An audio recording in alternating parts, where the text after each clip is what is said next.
Voy a invitarles para que nos aprendamos este versículo. Creo que ya muchos no lo sabemos, pero vamos a tratar de memorizar este pasaje de la Biblia. Primera Timoteo 2:5.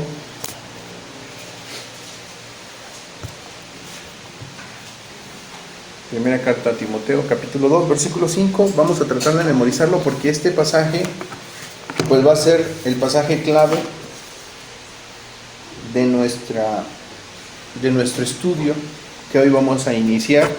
Recuerden que ya hemos llegado a la doctrina número 8 de la confesión de fe. Hemos concluido con la doctrina del pacto, así que bueno, pues gracias a Dios nos llevó bastantito tiempo. Les voy a anticipar que esta doctrina número 9 nos va a llevar mucho más tiempo que la anterior, debido al hecho de que estamos hablando no de 3 párrafos, sino de 10 párrafos. Entonces, es obvio que nos va a llevar mucho más tiempo el estudiar la doctrina número 8, que trata de Cristo, el mediador. Entonces vamos a leer 1 Timoteo 2:5 y les voy a animar, insisto, para que lo memoricemos este pasaje. Dice así la palabra de Dios: porque hay un solo Dios y un solo mediador entre Dios y los hombres, Jesucristo hombre. Una vez más, porque hay un solo Dios y un solo mediador entre Dios y los hombres, Jesucristo hombre. Muy bien. Ahora, sin ver el versículo, a ver qué les parece si lo leemos. Porque hay un solo Dios y un solo mediador entre Dios y los hombres, Jesucristo hombre. Primera Timoteo 2:5, ¿verdad? Ok. Este versículo, por cierto, se los enseñé a las muchachas del anexo.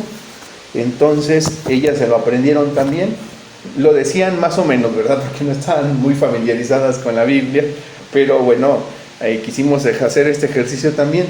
Hoy, a partir de este pasaje en el que Pablo nos dice que hay un solo Dios y que hay un solo mediador entre Dios y los hombres, vamos a dar inicio a la doctrina número 8 de nuestra confesión de fe, a la cual les pido que si la tienen a la mano puedan abrirla en el capítulo número 8, o la doctrina número 8, que se titula de Cristo el mediador.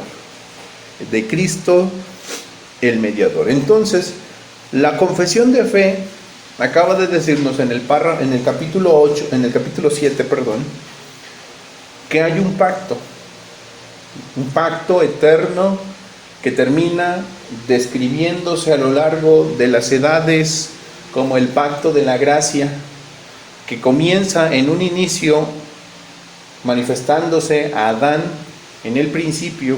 Tan pronto como su pecado se hizo evidente, Dios hace al hombre saber que hay un pacto de gracia que siglos después se fue desarrollando a través de distintos pactos o pasos adicionales, como el pacto noético, como el pacto abrahámico, como el pacto davídico, antes el pacto mosaico, el pacto davídico, y finalmente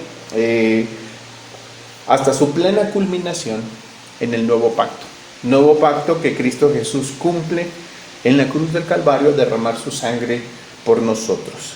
Tanto es así que Él conmemora este nuevo pacto, el cumplimiento de este nuevo pacto, que unos 700 años atrás ya los profetas anunciaban, como Jeremías, por ejemplo, en el capítulo 31 de su libro, él anunciaba este nuevo pacto y las bendiciones de este nuevo pacto que tendrían lugar si se cumplía.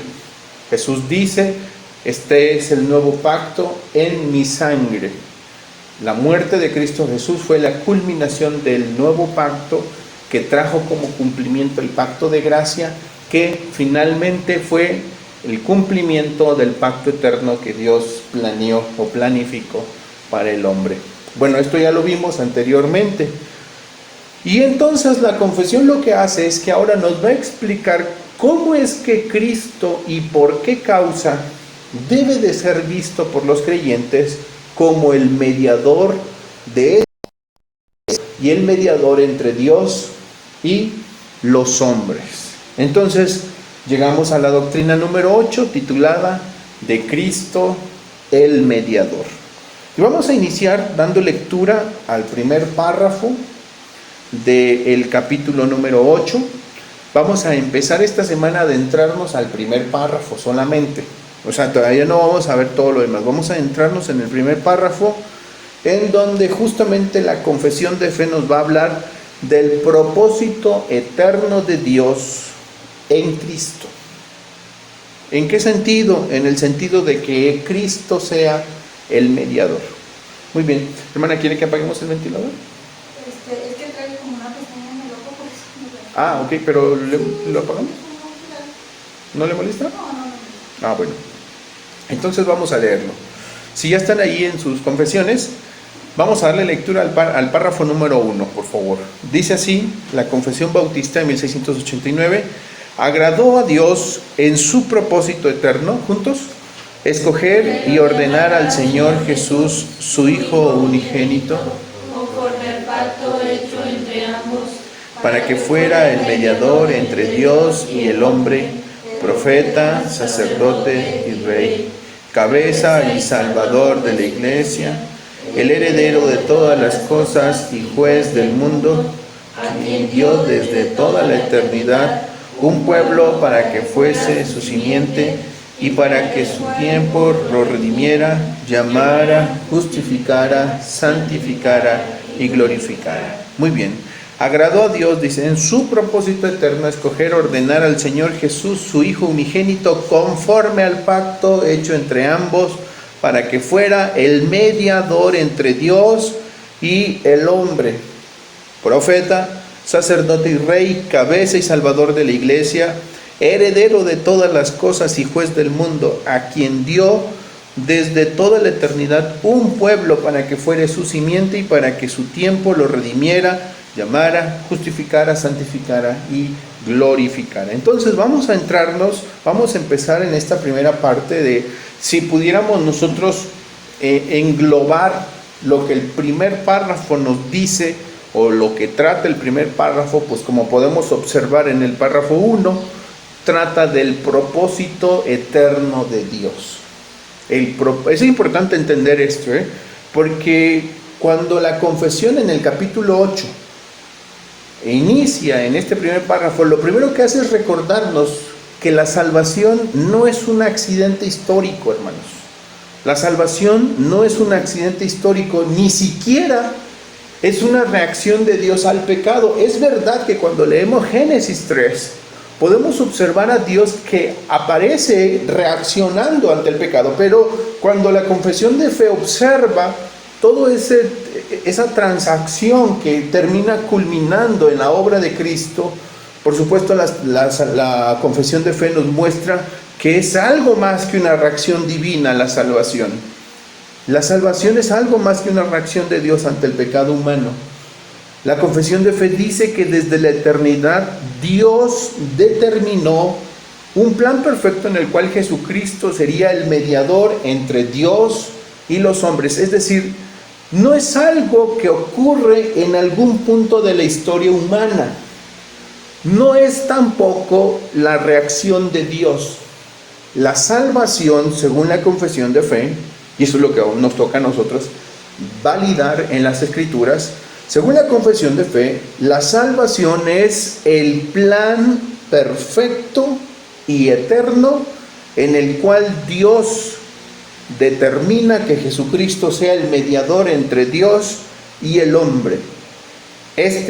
Finalmente, es el propósito eterno de Dios. El gran propósito eterno de Dios, que por supuesto revela su amor, el amor del Padre, que nos va a revelar este mismo plan, la obediencia del Hijo y por otro lado también la obra del Espíritu. Y por supuesto, esto de manera muy personal creo que nos debe de ayudar a entender ese plan perfecto y eterno de Dios, que no es casual, que no es casuístico, que no es reaccionario, sino que es eterno. Ese plan salvífico, es eterno, nos lleva a entender que podemos tener confianza de la salvación. Confianza de que la salvación no depende de las fuerzas de los hombres. La salvación es un decreto divino, inmutable y también glorioso. Es importante entonces darnos cuenta que al hablar de la salvación, mis hermanos, creo que aquí es donde muchas veces se erra en el entender de la obra de Dios a través de Jesucristo. Se erra al entender porque de alguna manera asignamos atributos humanos a la salvación. Muchas veces me ha tocado escuchar que la salvación al final es producto de una determinación humana, es producto de la casualidad, es producto de la coincidencia, es producto tal vez de la suerte, del azar. Qué suerte que conocí a Dios, qué suerte que aposté, muchas veces se usa esa palabra incluso, ¿verdad?, en las iglesias, apuesta a Cristo. Bueno, qué suerte que aposté a Cristo, ¿verdad? No, o sea, entender esta doctrina es importante porque nos lleva a comprender que lo que Dios ha hecho en nuestras vidas es un plan eterno. Ni siquiera la caída del Edén es la causa de la salvación. No es ni siquiera la caída en el Edén la causa de la salvación. La salvación es un decreto divino, eterno, perfecto y glorioso. Trasciende incluso el tiempo humano, ¿sí? Por eso es que la confesión nos va a mostrar que no es un accidente histórico, no es porque fue el plan B. Me explico. Mucha gente cuando lee el Génesis, he leído algunos teólogos que opinan así, piensan que había un plan A, y recuerdo mucho porque esto surge de una pregunta en el seminario, donde un hermano decía, ¿qué hubiera pasado si Adán no hubiera pecado? Y yo recuerdo que el profesor muy seriamente le dijo, no hagas preguntas sin sentido. Era lo que tenía que pasar, era el plan, era parte del plan. Era parte del plan. Dios eternamente planifica lo que sucede. Y recuerdo que el hermano, un poco asustado por la respuesta del profesor, ya no quiso preguntar más, pero luego el profesor empezó a explicar el por qué. Porque la causa de la salvación de los hombres ni siquiera es la caída de Adán en el Edén. Es decir, al hablar de la salvación hablamos de un hecho que se remonta a la eternidad. Se remonta a la eternidad. Que tras la caída Dios revelara lo que habría de hacer, sí, es verdad. Y que parece una reacción divina al pecado, sí, también es verdad. Eso nos parece una reacción divina al leer Génesis 3. Pero eso no significa que esa haya sido la causa de la salvación, sino más bien la reacción, el suceso que nos narra Génesis 3 tiene un origen mucho más anterior a todo esto. ¿Hermana? ¿Será que como nosotros no podemos tener esa omnisciencia, pues Dios tiene presente todas las cosas, ¿no? Yo supongo que debe ser así, entendiendo Él decretó la salvación previendo todo lo que había de suceder, pero o sea, esto como que ahí no lo podemos entender. Claro, ahora, eso es importante y lo podemos entender a la luz de una doctrina, que es la doctrina de la simplicidad divina. El hecho de que Dios sea Dios, y hablamos por ejemplo del atributo de la omnisciencia que menciona nuestra hermana Erika, la manera en la que Dios conoce todas las cosas no es como nosotros aprendemos o conocemos o llegamos a conocer. Por ejemplo, nosotros llegamos a conocer una ciudad a partir de que anduvimos en ella, de que experimentamos ciertos sucesos. Esa experiencia o es un conocimiento experiencial que se va construyendo a partir de esas experiencias y sucesos. Y vamos construyendo así el conocimiento, los seres humanos. Pero cuando hablamos del conocer o de la omnisciencia divina, eso no existe. Dios no conoce las cosas como parte de un proceso mental o de un desarrollo cognitivo. En Dios no existe eso. todo el conocimiento de Dios está presente en su mente. ¿Por qué? Porque Dios no es afectado por el tiempo como nosotros. Dios no es afectado por el pasado, el presente y el futuro. Él simplemente, por ser Dios, lo sabe todo, sin necesidad de un ejercicio mental. Así que cuando vemos la caída, cuando vemos la salvación de los creyentes, cuando vemos la muerte de Cristo en la historia humana, para nosotros fueron sucesos que se fueron dando a conocer. Pero en Dios no. Todo el pasado, el presente y el futuro estaba presente en Dios. Y esa es la simplicidad de la divinidad. No hay un desarrollo, no es que Dios fuera sorprendido por la caída de Adán. No es que Dios se hubiera sorprendido por el rechazo del pueblo judío hacia la persona de Jesucristo. ¿Sí me explico? O sea, muchas veces no entendemos esta parte de la divinidad. Y, por ejemplo, les decíamos en la clase de escatología que tuvimos la semana pasada, o esta semana, ¿no? Que hablamos acerca de esta manera de entender la obra de Jesucristo dentro de la escuela dispensacionalista, por ejemplo. Para muchas personas que se adhieren a una teología dispensacional, el rechazo de Cristo Jesús, de manera implícita en lo que dicen, pareciera que fue una sorpresa para Dios y para Cristo, porque no era el plan.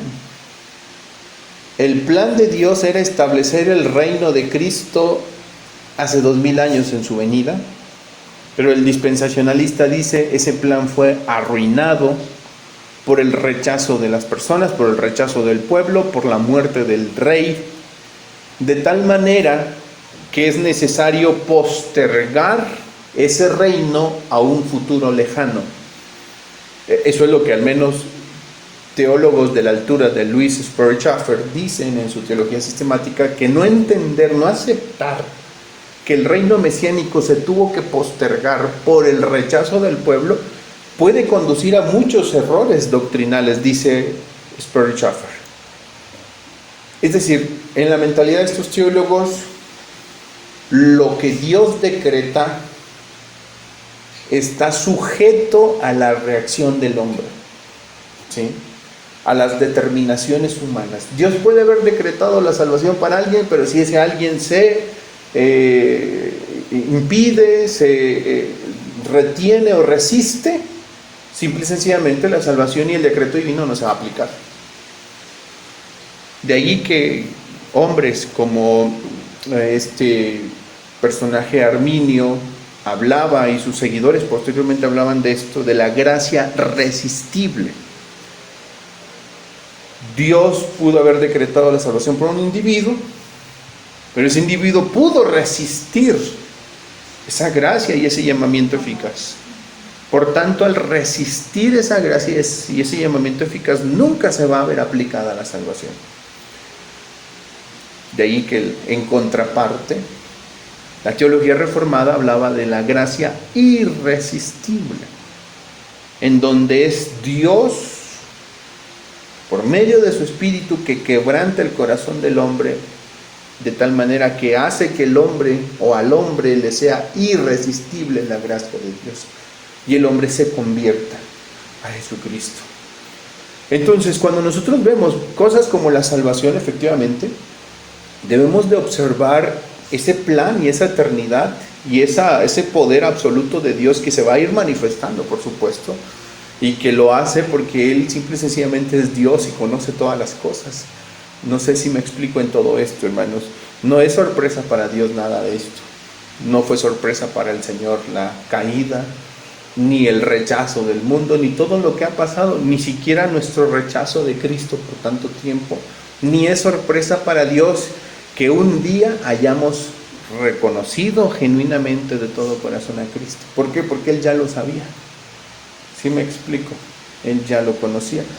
De ahí que la confesión de fe nos lleva justamente a observar esa eternidad, ese aspecto eterno de la salvación, aspecto que muchas veces se ignora, insisto. Hablamos muchas veces de la parte humana de la salvación, ¿no? Y la gente dice, es que hablamos del arrepentimiento, hablamos de la fe, que por supuesto son actos humanos, porque Dios no se arrepiente por nosotros, Dios no cree por nosotros, eso es un acto humano, sin duda alguna impulsado por el Espíritu Santo, pero al final de cuentas es un acto del hombre.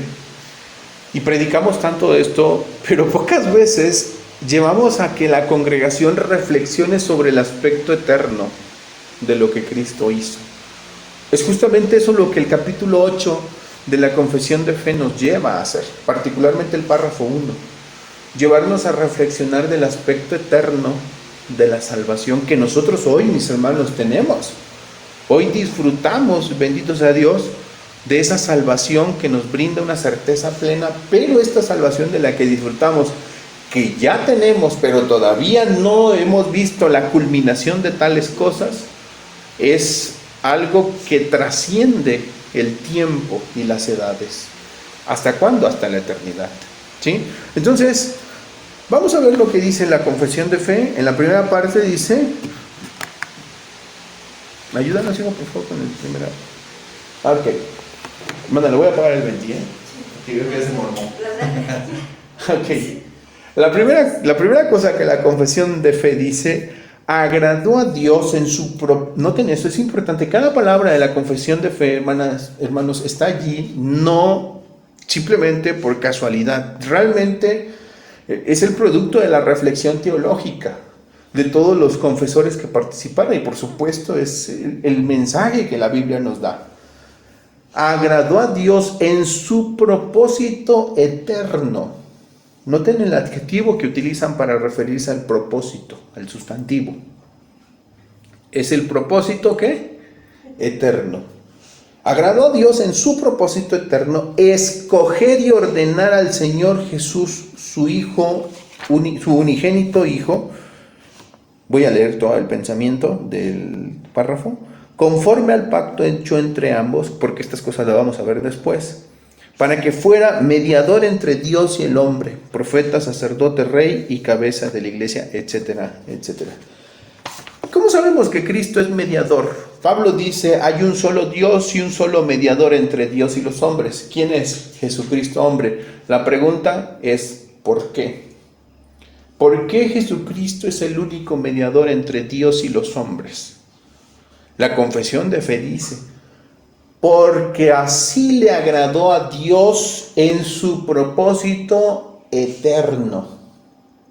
Es decir, Cristo Jesús es el mediador entre Dios y el hombre, porque es un plan eterno. Es el propósito eterno de Dios. Es decir, aunque Pablo no lo dice, Pablo simplemente nos declara que hay un Dios, que hay un mediador entre Dios y los hombres, y ese mediador es Jesucristo, hombre. Lo que sí nos va a enseñar la Confesión de Fe es a ver a Cristo el mediador desde la perspectiva de la eternidad. ¿Sí? Y esto lo vamos a hacer, lo vamos a observar a la luz de las Sagradas Escrituras. Eso significaría, antes de entrar a la Biblia, ¿qué implicaciones tiene el comprender que la obra de Cristo y su ministerio como mediador o sacerdote entre Dios y los hombres es de carácter eterno? Bueno, pues por supuesto nos lleva a darnos cuenta, número uno, que la salvación y la obra de Cristo no es algo improvisado. La muerte de Cristo y toda su gloriosa obra no es algo improvisado, no es algo que surgiera de la espontaneidad. Nosotros, por ejemplo, cuando algo nos pasa, a menudo improvisamos, ¿no? Si vamos en la carretera y se nos poncha el auto, por supuesto tenemos que improvisar y actuar de manera espontánea y ver cómo reaccionamos. O sea, hay una reacción a lo que está sucediéndonos, ¿verdad? Se nos ponchó la llanta. Lo primero que hace nuestro cerebro es empezar a ver cómo puedes solucionar esto. Si te quedas ahí y eso te sucede mientras estás en la carretera, lo primero que tienes que pensar es en saber cómo sales al carril de abajo. Y entonces empiezas a maquinar muchas cosas y ya después empiezas a pensar cuánto te va a costar todo eso, ¿verdad? Pero hay una reacción de tu cerebro, de tus procesos mentales que van analizando cada situación, ¿verdad? Bueno, lo que sucedió en el Calvario no es eso. No es algo imprevisto. no es algo improvisado, no es algo que no era parte del plan, sino todo lo contrario, ¿sí? Y por supuesto, el entender esa parte de la eternidad de lo que sucedió en Cristo, de su obra gloriosa y de su ministerio glorioso, pues nos lleva por otra parte a observar también cómo cada decreto de Dios se cumple con perfecta precisión, ¿sí? Los decretos de Dios son perfectos y se van a cumplir de manera perfecta y no hay nada ni nadie que pueda estorbar. Incluso un hombre tan impío y malvado y corrupto de mente y de corazón como Nabucodonosor lo entendió. No hay quien estorbe, no hay quien le diga ¿qué hagas? Dios es Dios y lo reconoció. Aún en medio de su locura y de la corrupción de su mente y de su alma, reconoce que Dios es Dios soberano y que cada decreto, cada palabra que Él decreta y dicta se va a cumplir con cabal perfección. Y la obra de Cristo justamente es parte de ese decreto. Y nace de ese decreto divino, por supuesto, entonces se tiene que cumplir con cabalidad. Jesucristo no se sorprendió por eso, hermanos.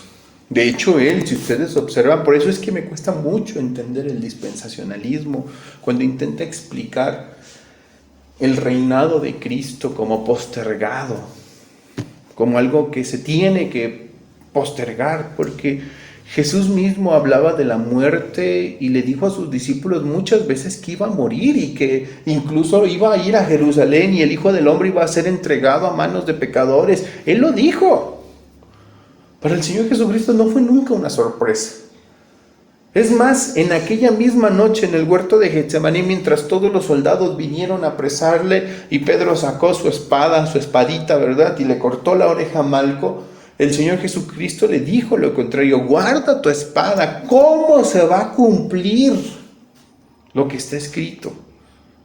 Era necesario que así pasara para que se cumpliera lo que estaba escrito. O sea, nunca hay una sorpresa en el corazón del Señor Jesucristo. Él está plenamente consciente de que todo lo que sobrevendría en aquella noche, en aquel día, era parte de lo planeado, era el decreto de Dios.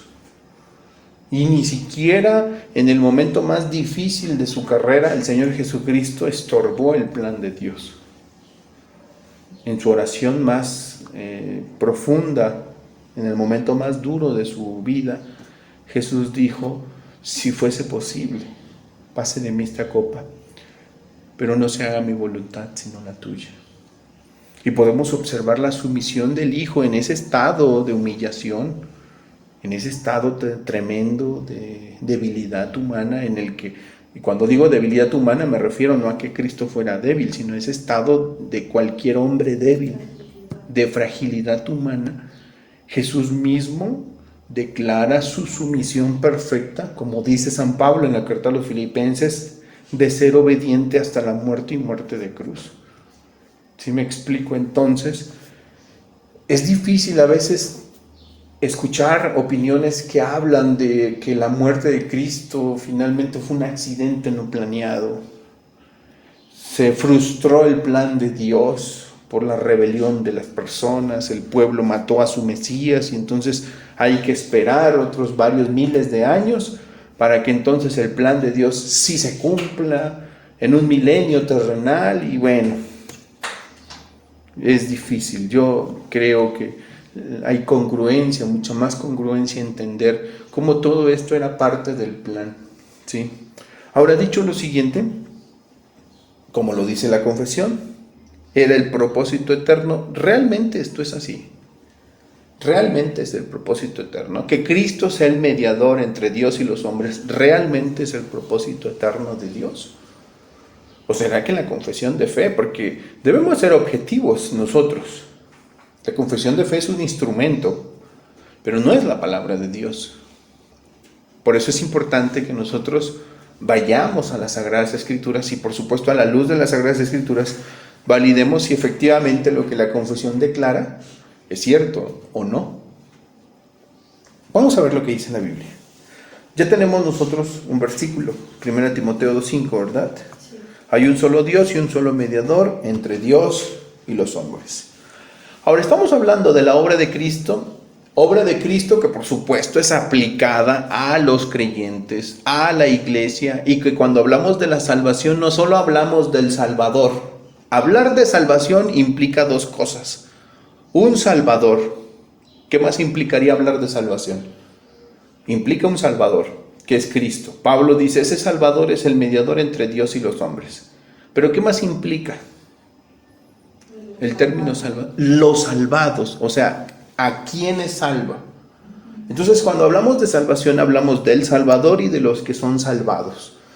Entonces, no podemos divorciar estas cosas, ¿eh? Debemos de entender que, por supuesto, al hablar de la salvación implica un Salvador y un salvado. Ahora bien, cuando la Biblia habla de estos, vamos a la Biblia, por favor, a la carta a los Efesios, capítulo 1, ahí en sus Biblias, versículo 4. Vamos a ver varios versículos hoy. Vamos a observar varios versículos en esta primera parte. ¿Viene un pasaje también? Sí. Bueno, este ya lo veíamos. Hay un solo Dios y un solo mediador entre Dios y los hombres. Efesios capítulo número 1, versículo 4. Dice el apóstol Pablo: bendito sea el Dios y Padre de nuestro Señor Jesucristo, que nos bendijo con toda bendición espiritual en los lugares celestiales en Cristo. Luego Pablo explica, se toma el tiempo de explicar de una manera fantástica, gloriosa, majestuosa, el cómo el creyente es bendecido. Dice Pablo, o sea, si hay una causa, una razón de tal bendición, de que hemos sido bendecidos con toda bendición espiritual en los lugares celestes en Cristo, celestiales en Cristo, hay una base para esa bendición. Porque el creyente puede verse a sí mismo como una persona bendecida con toda bendición espiritual en todos los lugares celestiales en Cristo.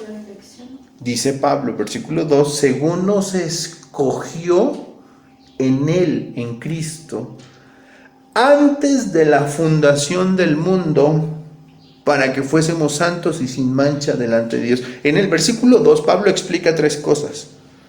La base de tal bendición. ¿Cuál es la base de esta bendición?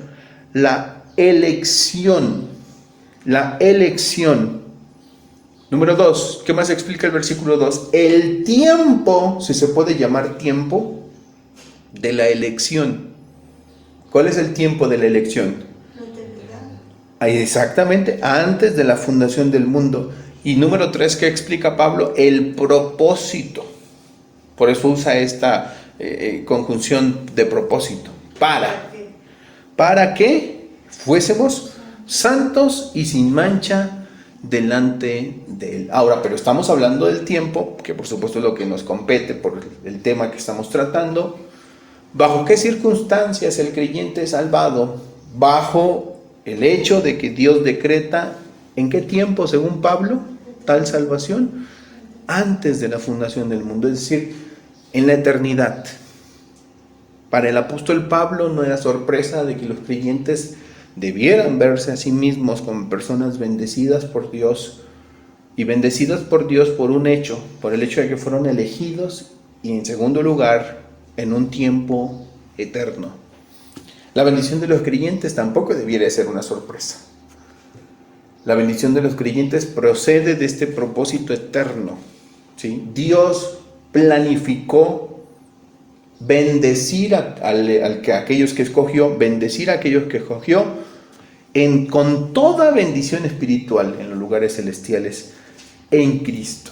O sea, hermanos, tan solo dimensionen esto que estamos viendo en la carta a los Efesios.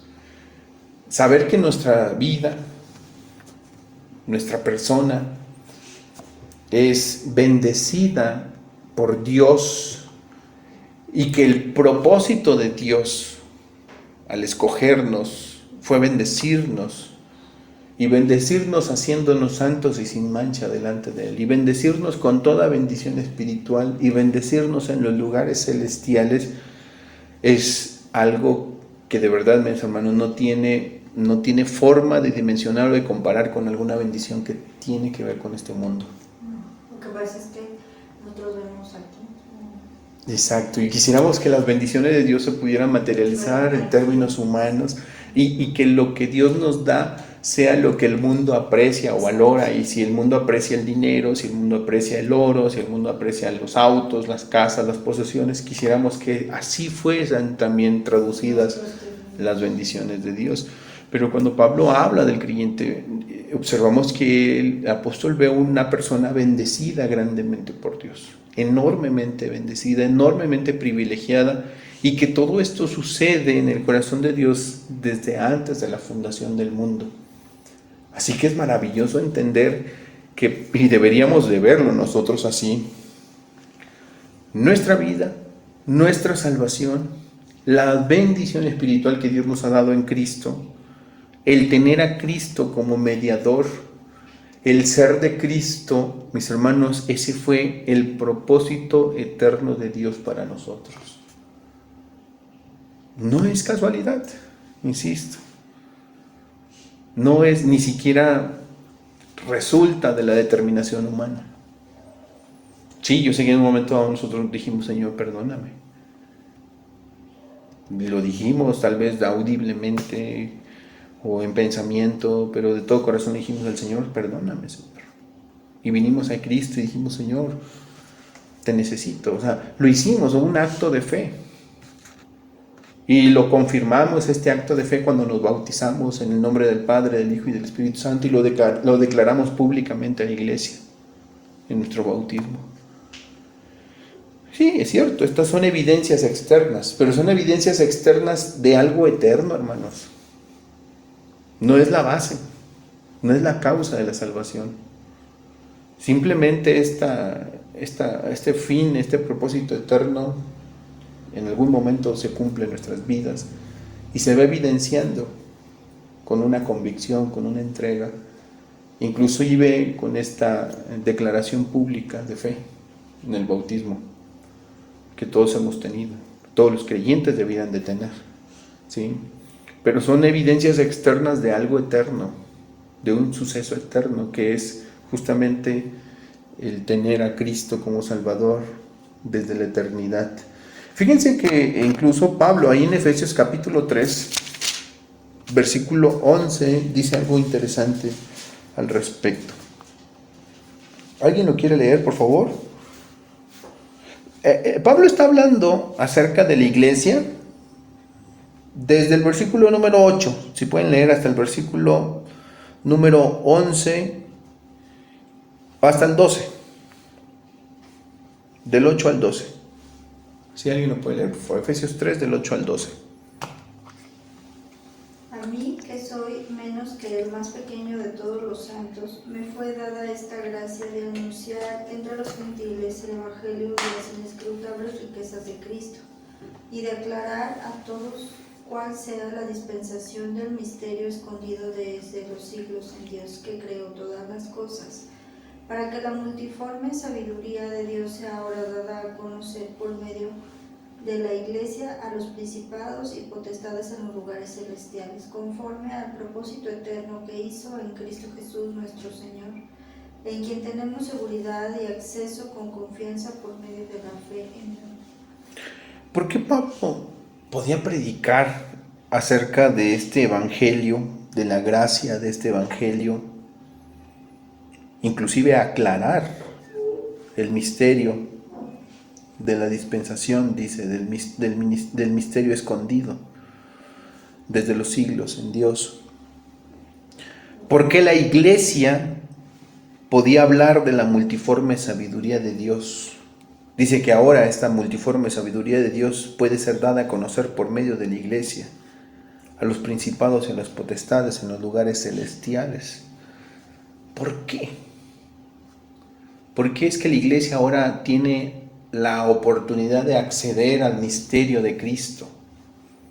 Misterio que estuvo escondido antes de los siglos, misterio de Cristo que fue revelado a Pablo, que predicó Pablo, que enseñó Pablo a la iglesia, Misterio de Cristo que se ha vuelto el tesoro de la iglesia, y misterio de Cristo que significa que la salvación no es solo para los judíos, sino para también los gentiles. Ese es el misterio de Cristo. ¿Por qué la iglesia puede tener la capacidad de conocer tales cosas, tales verdades maravillosas que muchas veces en la antigüedad no se tuvieron en entender todas estas cosas? Pablo dice en el versículo número 11 que todo esto sucedió conforme al propósito eterno que Dios hizo en Cristo Jesús, Señor nuestro. O sea, la predicación del Evangelio, el entendimiento que Dios le dio a Pablo, la predicación del Evangelio de la gracia, entender que la gracia tiene un alcance universal y que ha alcanzado a los gentiles, y la iglesia lo puede aceptar, la iglesia lo puede creer, la iglesia lo puede predicar, inclusive en los lugares celestes. O sea, hablando acerca de estas entidades que dice que este evangelio es predicado por medio de la iglesia a los principados y potestades en los lugares celestiales. Está hablando de cómo el testimonio de la iglesia en esta tierra va a afectar incluso a esas entidades malignas que están oponiéndose a la iglesia. Y ellas ven con temor el avance del evangelio, la predicación de la iglesia, de una iglesia fiel. Y como esta iglesia fiel que anuncia el evangelio de la gracia se mantiene firme y es impactado este mundo espiritual por el trabajo de la iglesia. Y esto sucede, dice Pablo, conforme al propósito eterno de Dios en Cristo. Es maravilloso, hermanos. O sea, aquí Pablo está revelando en este pasaje de la Escritura cómo justamente esto que está sucediendo, que estaba viendo la iglesia del primer siglo, nuevamente no era producto de la casualidad o la espontaneidad. Era más bien conforme al propósito eterno. ¿Saben que a los judíos les sorprendió tanto que los gentiles fueran creyentes? Si ustedes leen el libro de los Hechos, Pedro, por ejemplo, el día que fue a la casa de este centurión romano, de Cornelio, quedó sorprendido y vio cómo el Espíritu de Dios se revelaba en la vida de los gentiles. Y luego fue y narró cómo también el Espíritu Santo obraba en los gentiles. ¿Sí me explico? Y ellos se quedaban asombrados. No habían alcanzado a entender cómo el Evangelio de la gracia no se limitaba de manera racial, sino cómo finalmente el Evangelio de la gracia era para todos, como el Señor Jesucristo les había dicho, a todas las criaturas, para todas las criaturas, para todo aquel que en Él cree, después dijo Juan. Entonces, estas cosas que sorprendieron tanto a la iglesia del primer siglo, de hecho los judíos cristianos se resistieron tanto a esta idea. ¿Cómo es que los gentiles van a ser creyentes? ¿Cómo es que la gracia de Dios va a llegar a los gentiles? Si ellos son paganos, nosotros somos el pueblo de Dios. Me explico, esta resistencia religiosa y racial que existía en el primer siglo. Pablo dice, es que la predicación de este evangelio maravilloso de la gracia es el propósito eterno de Dios. O sea, no es algo que estemos inventándonos nosotros. No es una novedad no debería ser una novedad para la iglesia. Y realmente ese fin de ese evangelio y esta gracia universal ya tuvo sus antecedentes, inclusive en el tiempo del Antiguo Testamento. Muchas de las personas que fueron bendecidas con una comunión con Dios, pues no eran propiamente judíos. Y es algo que pareciera que los judíos habían olvidado. Personajes tan importantes de la Biblia como aquellos primeros patriarcas ni siquiera eran del pueblo judío. Es más, mucha gente, personas como Rahab, inclusive con una vida cuestionable, pues hermanos, eran personas que habían sido alcanzadas por la gracia de Dios en la antigüedad. Y que a lo mejor nosotros no escogeríamos. Y que justamente los judíos no habían escogido de ninguna manera, y que sin embargo la gracia de Dios tuvo estas manifestaciones. Bueno, ahora Pablo estaba enseñándolo abiertamente. Ahora la iglesia podía enseñarlo abiertamente, que la salvación estaba allí y que Dios podía salvar al hombre. ¿Sí me explico? Dios había permitido que la iglesia pudiera ser la portadora de esta bellísima verdad, esta hermosísima verdad que ahora, por supuesto, estaba siendo cuestionada por muchos opositores al Evangelio de la Gracia, pero dice Pablo, al final es conforme al propósito eterno de Dios. Es más, la semana pasada veíamos un versículo. Según el pacto de gracia, recuerden esto, es importante entenderlo y recordarlo. Dios revela el pacto de gracia. ¿En qué momento, Bet? En Génesis 15, O sea, ¿en qué momento? después de la caída. Tras la caída, Dios revela la primera muestra o demostración de este pacto de gracia. ¿Qué le dice Dios? Pondré enemistad entre ti y la mujer, entre tu simiente y la tuya, esta te herirá en la cabeza y te herirás en el calcañar. Ok. ¿Y luego qué fue haciendo? Según la confesión de fe, dice, siguieron pasos, Adicionales. como por ejemplo, los distintos pactos. Luego tenemos, por ejemplo, otro pacto en el que Dios revela más detalles de lo que pasaría. ¿Qué fue? El pacto con Noé. Ajá, ¿y qué reveló Dios ahí? Preservación Y luego tenemos otro pacto. con Abraham. ¿Y qué reveló Dios ahí? Que daría un pueblo Ok, y luego tenemos otro pacto con Moisés. donde dio la ley, que nos mostraba nuestra incapacidad y la necesidad de un Salvador. Y luego hizo otro pacto con David. ¿Y qué declaró allí? Que habría un rey sobre el trono de David, que vendría a ser Cristo. Y luego hace 2000 años un último pacto cumplido. El pacto de gracia. El nuevo pacto. Sí, perdón. Y en ese nuevo pacto, ¿qué ocurre? Se cumple el pacto de gracia. ¿Y qué ocurre en ese nuevo pacto? Cristo muere. Cristo es inmolado. Cristo es sacrificado. ¿Sí? ¿Cuándo sucedió esto? Hace 2000 años. Hace 2000 años. Sorprendentemente, vayan a sus Biblias, porque estamos hablando de la eternidad de estos sucesos, o sea, el aspecto eterno. Nosotros le estamos dando un tiempo, porque justo hace 2000 años esto sucedió. Históricamente hablando, podemos nosotros darnos cuenta que hace 2000 años, justamente la evidencia histórica declara y la evidencia bíblica que hubo un suceso de la muerte de uno llamado Jesús en una cruz, ¿sí? Tanto es así que el mundo hoy está dividido por estos sucesos, ¿verdad? De la historia de Jesucristo. Pero en Apocalipsis, capítulo 13, vayan a sus Biblias, por favor.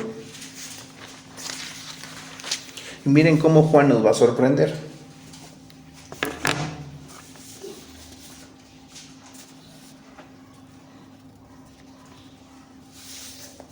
Apocalipsis 13, ¿ya están ahí? Sí.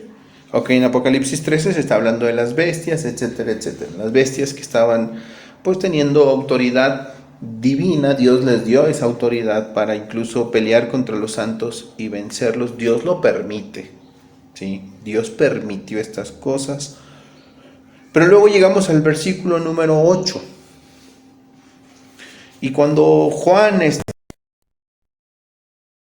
se le permitió a esta bestia hacer guerra contra los santos y vencerlos. Cuando dice que se le permitió es porque Dios está permitiendo estas cosas. No es Satanás, es Dios quien está permitiendo estas cosas.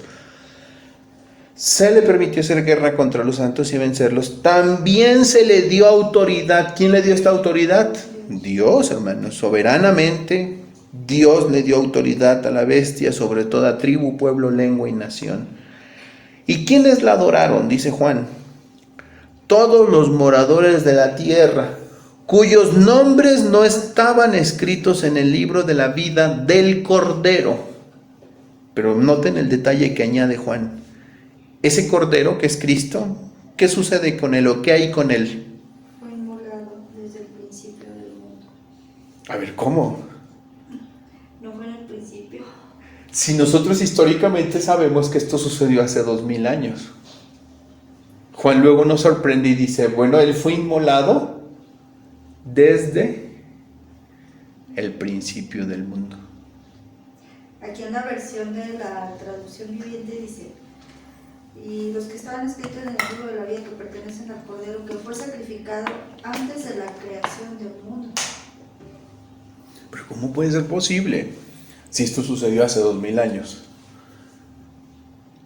¿A qué aspecto está refiriéndose Juan de la muerte de Cristo? Pues al plan eterno de Dios. Al aspecto eterno.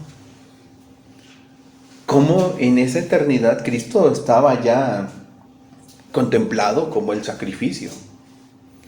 Sí me explico.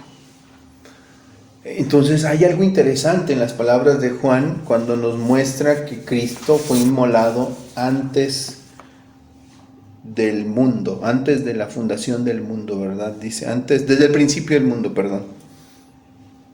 O dice la traducción que leyó nuestra hermana, antes de la creación del mundo. Entonces, ¿ustedes piensan que Jesús se sorprendió realmente cuando vemos estos versículos que nos muestran con objetividad cómo la obra de Cristo, su muerte, incluso la muerte sacrificial, o sea, hablando del aspecto doloroso de la muerte, no solamente de su venida, de su nacimiento, sino hablando de la muerte sacrificial, de la pasión de Cristo, de esta muerte dolorosa del Señor, que es vista en esta figura de un cordero inmolado. Juan dice y nos revela que esto sucede incluso antes de la creación. ¿Realmente pensamos que Jesús estaba sorprendido por el rechazo de las personas? ¿Sorprendido por la cruz? En ninguna forma, hermanos. De ninguna manera. Sé que a veces romantizamos estas lecturas del Nuevo Testamento y vemos al Señor Jesucristo en estas aflicciones y enfrentando la prueba y enfrentando la muerte, y observamos el castigo recibido en su cuerpo, el abandono de sus amigos, porque al final lo abandonaron y el pastor fue dejado solo y todos huyeron, como él como oveja fue llevado al matadero. O sea, todas estas expresiones que la Biblia utiliza las romantizamos, ¿no? A tal modo que leemos esto y nos enternecemos y decimos, ay, pues pobrecito, ¿verdad? Esto que pasó, qué mal. O sea, sí entiendo este aspecto, yo realmente sería inhumano no enternecerse por estas descripciones. Pero debemos de ser objetivos, más que románticos. Y según la objetividad de lo que estamos leyendo, esto es algo que ya sabía el Señor Jesucristo. Él estaba plenamente consciente de estas cosas. ¿Sí me explico? Incluso Juan, uno de sus discípulos, nos declara que Él era el Cordero inmolado antes de la creación del mundo. Entonces no hay una sorpresa en ese sentido, hermanos. ¿Sí? Eso no significa que no doliera. No significa que los clavos no le hubiesen dolido. No significa que fue cruel y que fue algo horrendo, ¿verdad? La experiencia que el Señor Jesucristo vivió, sin duda. Pero no debemos divorciar tanto este hecho, porque fue real. La muerte de Cristo fue real, no fue un espejismo. Su sacrificio, su dolor fue real.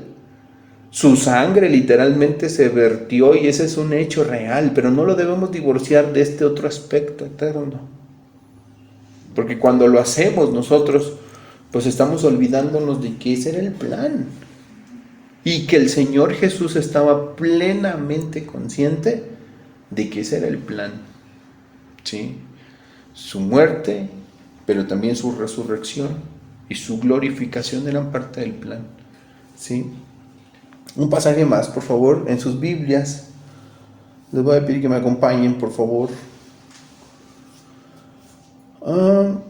Segundo a Timoteo, capítulo 1. Ya andábamos por Timoteo hace rato, nuevamente vamos a volver. Ya estamos por terminar la clase del día de hoy, mis hermanos. Segunda a Timoteo, capítulo 1.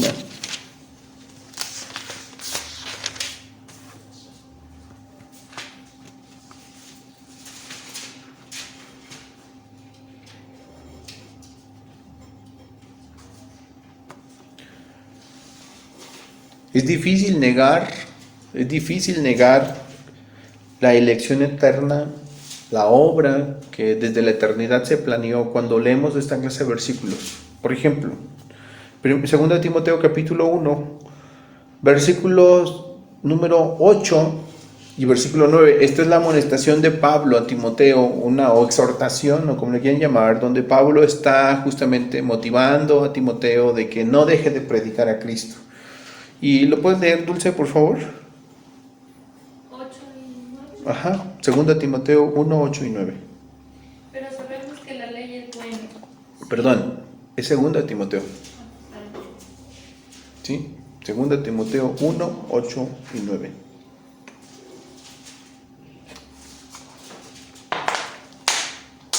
Por tanto, no te avergüences de dar testimonio de nuestro Señor, ni de mí, preso suyo, sino participa de las aflicciones por el Evangelio según el poder de Dios, quien nos salvó y llamó con llamamiento santo, no conforme a nuestras obras, sino según el propósito suyo y la gracia que nos fue dada en Cristo Jesús antes de los tiempos de los siglos. Ok, gracias. Pablo dice que Timoteo no debiera de avergonzarse de predicar a Cristo, de dar testimonio suyo aún hasta las últimas consecuencias. Y Pablo explica en el versículo número 9 que Dios justamente ha salvado, nos ha llamado con llamamiento santo, a través del Evangelio evidentemente, y lo ha hecho no conforme a las obras humanas, sino que Pablo adjudica ese llamamiento eficaz, Pablo adjudica esta elección, esta obra de regeneración que el Espíritu de manera implícita está allí, que el Espíritu ha obrado en las personas que son suyas, lo adjudica algo, al propósito suyo. Y la gracia, dice, que nos fue dada en Cristo Jesús, o sea, es al propósito suyo, propósito de gracia que nos ha sido dado, dice. Pero noten lo que dice Pablo.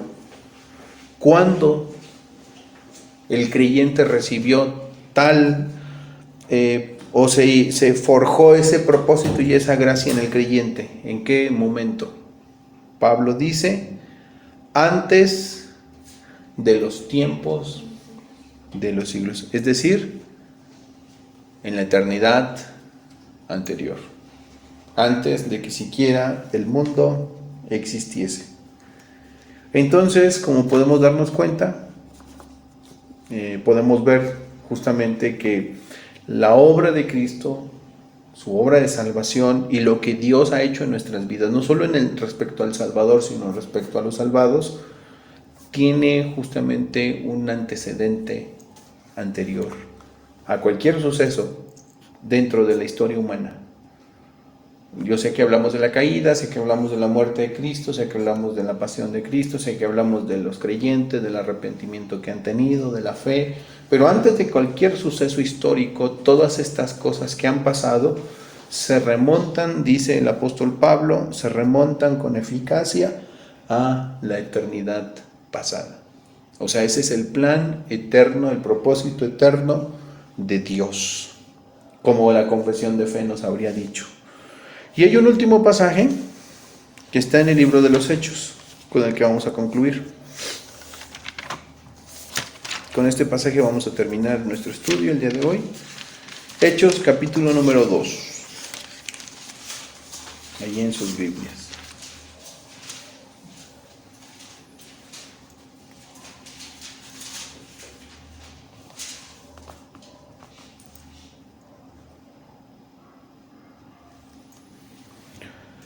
Ok, Hechos 2, versículos 22 al 24. Obed, ¿lo puedes leer, por favor? Hechos 2, versículos del 22 al 24. Varones israelitas, oíd estas palabras. Jesús Nazareno, varón aprobado por Dios entre vosotros con maravillas, prodigios y señales que Dios hizo entre vosotros por medio de él, como vosotros mismos sabéis. A este, entregado por el determinado consejo y anticipado conocimiento de Dios, prendisteis y matasteis por manos de inicuos, crucificándole, al cual Dios levantó, suelto de los dolores de la muerte, por cuanto era imposible que fuese retenido por ella. Ok, según este pasaje, ¿qué ocurre respecto a lo que estamos hablando? Hemos estado hablando acerca de la eternidad de este suceso, del Salvador, el aspecto eterno de su obra como mediador y también de aquellos a quien Él salvó, como todas estas cosas que han pasado en la vida de Cristo o sucedieron en la vida de Cristo y en la vida de los creyentes, pues son el resultado de un propósito eterno, ¿verdad? Lo hemos visto. Ok, ahora bien, según estas palabras del apóstol Pedro en su primer discurso, una vez que él se levanta con los judíos y empieza a testificar en frente de ellos y hablarles acerca del Señor Jesucristo, a esos judíos que estaban cuestionando, ¿verdad?, lo que estaba pasando allí justamente en Pentecostés, cuando estaban siendo llenados del Espíritu y hablando en lenguas y todas estas cosas que estaban viendo. Pedro dice algo interesante allí, ¿verdad? ¿Qué nos explica respecto a esto que estamos viendo? Como Dios ya conocía y había ordenado la muerte de Cristo y su resurrección. Ajá. En el versículo número 22, Hechos 2:22, lo que está haciendo Pedro es que primero presenta a Cristo, ¿verdad? Varones israelitas, oíd estas palabras: Jesús Nazareno. Y empieza a hablar de las características del Señor Jesucristo. Varón aprobado por Dios entre vosotros, con las maravillas, prodigios y señales que Dios hizo entre vosotros por medio de Él, como vosotros mismos sabéis. Y luego el discurso de Pedro se va dirigiendo hacia la muerte de Cristo, hacia el ser entregado, el ser crucificado, el haber sido asesinado por los judíos o por judíos y los romanos. Pero lo que pasa que en el discurso de Pedro es que Pedro, cuando habla de la muerte de Cristo, explica, ¿sí?, la muerte de Cristo. Y es importante entender las palabras de Pedro, hermanos, porque yo sé que nosotros en este plano horizontal, diríamos, en el que nos encontramos, pues vamos, diríamos, calendarizando los sucesos, ¿sí? O sea, hoy me pasó esto, ayer me sucedió aquello, en tal día va a pasar aquello. O sea, vamos poniendo un tiempo y una calendarización a los sucesos humanos. Eso pasa, ¿verdad? Hay una cronología de las cosas y de los sucesos. Hace tanto tiempo pasó aquello, hace 20 años esto, hace 500 años aquello. Hablamos de sucesos como algo calendarizado, diríamos. Pedro, cuando habla de la muerte, va mucho más allá de esto. Y el apóstol Pedro, va mucho más allá de esto y nos dice que justamente lo que pasó con Cristo, la muerte de Cristo, tan cruel y tan terrible, dice que Él fue entregado por el determinado consejo. O sea, estamos hablando del decreto de Dios y anticipado conocimiento de Dios, o sea, su omnisciencia. Aquí hay dos cosas importantes: decreto y omnisciencia. Debido a este decreto y esta omnisciencia divina, prendisteis y matasteis por manos de inicuos, refiriéndose a los romanos, crucificándole, al cual Dios levantó suelto los dolores de la muerte, por cuanto era imposible que la muerte, que fuese retenido por ella. Entonces, según el apóstol Pedro, él entiende que la muerte tan cruel de Jesucristo tuvo una razón de ser. Según Pedro, ¿cuál fue esta razón de ser? El decreto divino, el determinado consejo y su conocimiento perfecto de todas las cosas, dice el apóstol Pedro, y su anticipado conocimiento de Dios.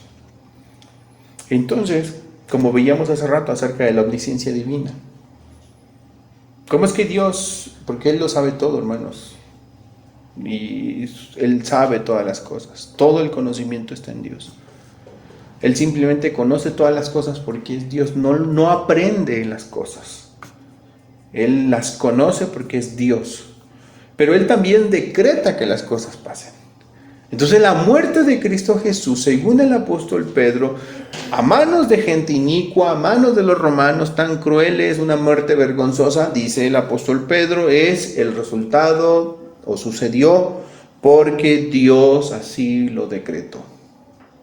Fue su consejo perfecto. Entonces, hablar de la salvación, hablar del Salvador, hablar de los salvados, es hablar de cosas eternas. ¿Quién diría, verdad? Es hablar de cosas que tuvieron lugar desde la eternidad.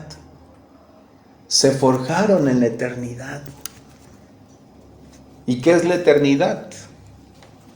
No hay tiempo. Es donde no hay principio ni hay fin. En esa eternidad está Dios, no siendo afectado por el tiempo. Y en esta eternidad Dios decretó y estableció. ¿Qué cosas? Que Cristo fuera el mediador entre Dios y los hombres. Y también decretó allí Dios quiénes serían salvos, quiénes llegarían a Cristo. Y decretó el Señor cómo y bajo qué circunstancias. ¿Y cuál sería el medio de esa salvación? Que el medio de la salvación decretado por Dios, ¿saben cuál es? El Evangelio. La predicación del Evangelio. ¿Por qué los creyentes debemos predicar el Evangelio? Porque es el instrumento decretado por Dios para salvación. ¿Me explico? Nosotros debemos predicar el Evangelio porque es el instrumento que Dios decretó para salvar a las personas, ¿sí? Y por eso es que no podemos cambiar el Evangelio. Eso es lo que Dios dijo que sería instrumento decretado en esa eternidad. Pablo decía que él predicaba ese Evangelio de la gracia porque ese fue el propósito eterno. O sea, no podemos cambiar el Evangelio, hermanos. Evangelio de la gracia. Entonces, llegado a este punto, ¿qué es nuestra salvación? ¿Es el fruto del azar, de la suerte? ¿Qué es nuestra salvación? Nuestra salvación es el plan eterno y seguro de Dios en Cristo. Esa es nuestra salvación. Y hermanos, eso es maravilloso. Saber que la salvación de los creyentes es el plan.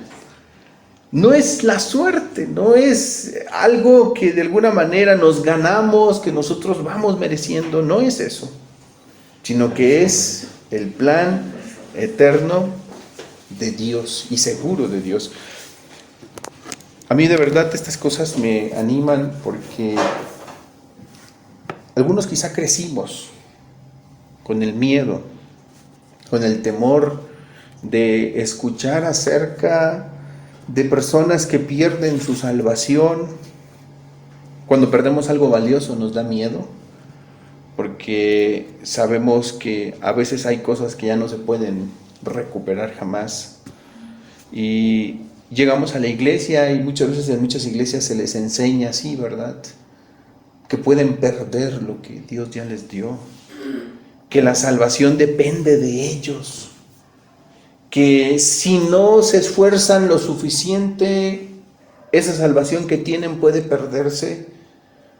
Y entonces están en esta inseguridad e incertidumbre constantemente. Pero luego llegamos a estos pasajes de las Sagradas Escrituras que son bellísimos y que nos hablan del plan eterno de Dios en Cristo como el mediador, y de los salvados como aquellos que reciben la salvación del mediador.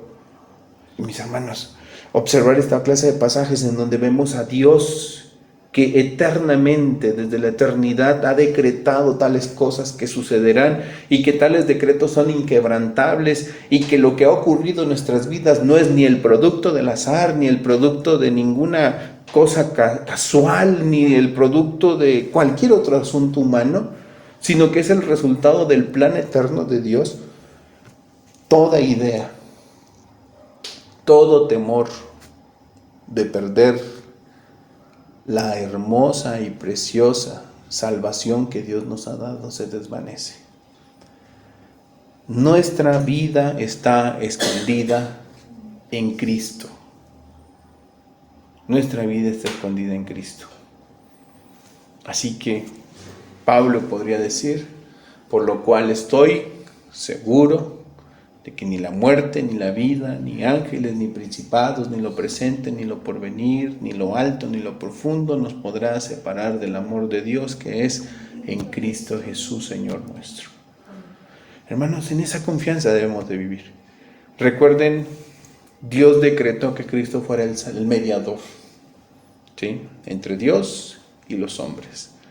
¿Y desde cuándo Dios decretó tales cosas? Agradó a Dios, dice nuestra confesión de fe. Agradó a Dios en su propósito eterno.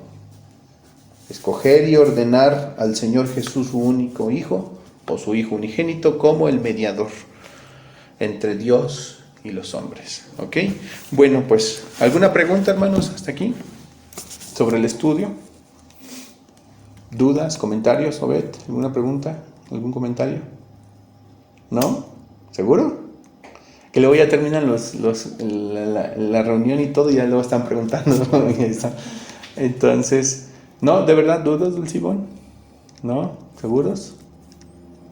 Ya sé que luego Obed me va a preguntar del supralapsarianismo, ¿verdad? Bueno, no es el tema, no es el momento. Porque entonces... Para la sobremesa, sí. Entonces,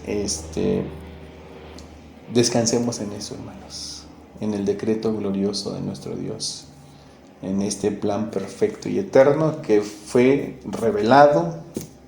El apóstol Pablo fue vocero de ello, y ahora la iglesia, esta multiforme sabiduría, tiene el privilegio de predicarla a todos.